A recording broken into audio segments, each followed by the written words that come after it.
Start with the company background. Lichibai is located on the famous tourism road of Phuket called Wangla, selling all kinds of beverages, focuses on tourists touring around the area.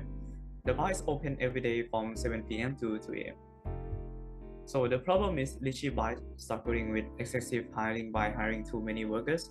In the low season, the bar encountered a reduced number of customers and the surplus staff members had no significant tasks to undertake. Moving on to the management science technique. First one, we use linear programming to create a worker scheduling to help determine the optimal number of full-time and part-time workers required each day in order to reduce costs. Second, we use simulation model to find the expected profit for weekday sale while taking into account changes in demand for three kinds of beers: Spy, Sing, and Heineken. For the objective is to minimize cost of hiring workers per day and finding expected profit. Moving on to the historical data, this is the demand data that we manually get from the CCTV, and we do this pattern from Monday to Sunday. We also use this data to create a worker scheduling model. We calculate the average customer per day. We can see that Saturday is the busiest day while Tuesday is the quietest day. We also calculate the frequency of customers, then we use this data to plot the graph, and we will be able to see the discrete distribution. Moving on to a worker scheduling model, this table shows the demand and probability of customers per hour per day. The probability here we get from the historical data by dividing the total number of customers per day by the total number of customers per hour. In order to find how many staff each day, first we calculate the number of customers that the workers can handle by multiplying the number of staff needed with 6, as one staff can handle 6 customers, and we use max to find the maximum number of customers per day. Then we use a solver to find our decision variable, which are the number of staff on each day. Once we know how many staff we will hire, then we create the full-time staff schedule. The staff will get 1 day off after working simultaneously for 6 days. Then we use a solver to solve how many full-time staff start shifts on different days. The wage for full-time staff is 500 baht per day, and the total cost per week is 15,000 baht. And next is part-time schedules. Actually, Lichibai has only full-time employees. However, we advise them to hire part-time workers so they can serve everyone during rush hours. According to the owner of the bar, customers usually stay there for 3 hours or more. Therefore, we create this table to calculate the number of customers after spending 3 hours at the bar. For example, if they come at 7 p.m., they will leave at 9 p.m. According to the table, we can see that the peak time is around midnight. And next is a table showing the number of customers that full-time employees are unable to meet their demands. We calculate this number by deducting the number of customers who stay for 3 hours and the maximum number of customers that all full-time staff can handle. Then we divide this number by 6, which is the number of customers that each worker can cover. Zero and negative numbers mean that the bar doesn't have to hire part-time workers at this time. And finally, we use a server to calculate the optimal number of part-time workers of each hour.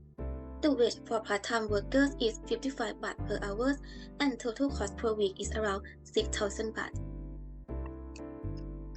Why do we want to do simulations? We want to test out the order quantities of beer ranging from 150 bottles to 350 bottles with an increment of 50 bottles.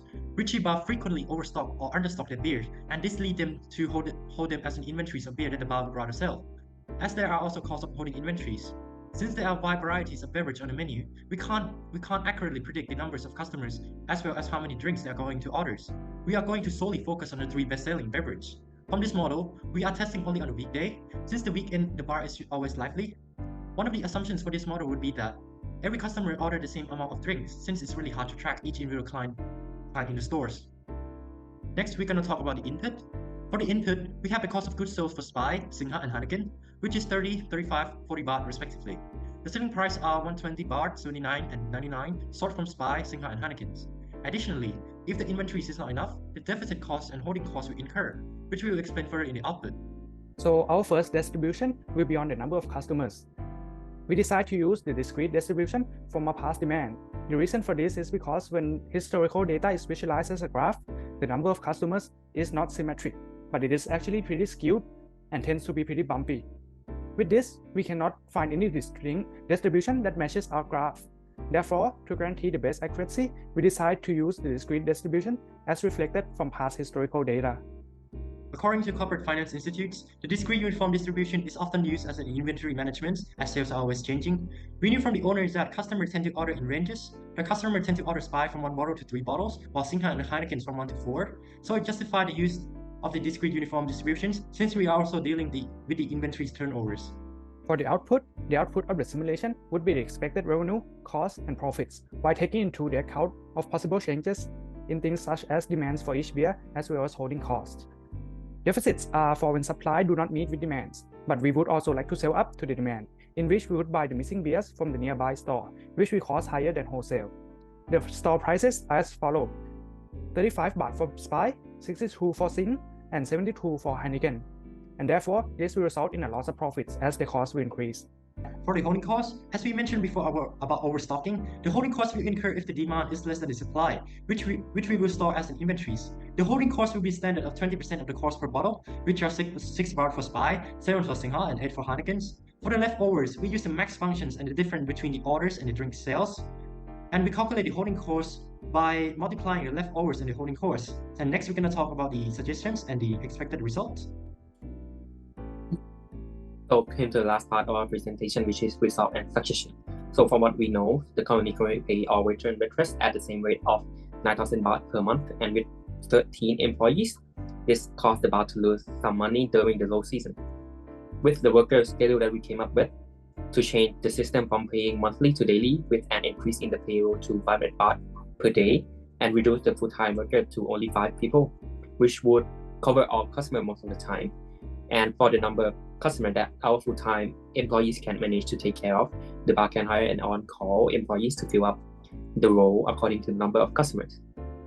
With this method, we are able to decrease the labor cost from 120,000 baht per month to only 8,500 baht. This is over 32,000 baht decrease from their monthly cost. And lastly, for our simulation model of sale for 3 most popular drinks in the bar, we suggest that the bar order all 3 drinks beforehand for 150 bottles each, which would give them the highest expected profit, since they could buy more from the nearby store for a little bit higher price, but the profit margin they receive are quite high. This would be a better option, since if the bar bought too much, the leftover would incur the holding cost of 20% of the cost per bottle. And this is the end of our presentation. Thank you very much.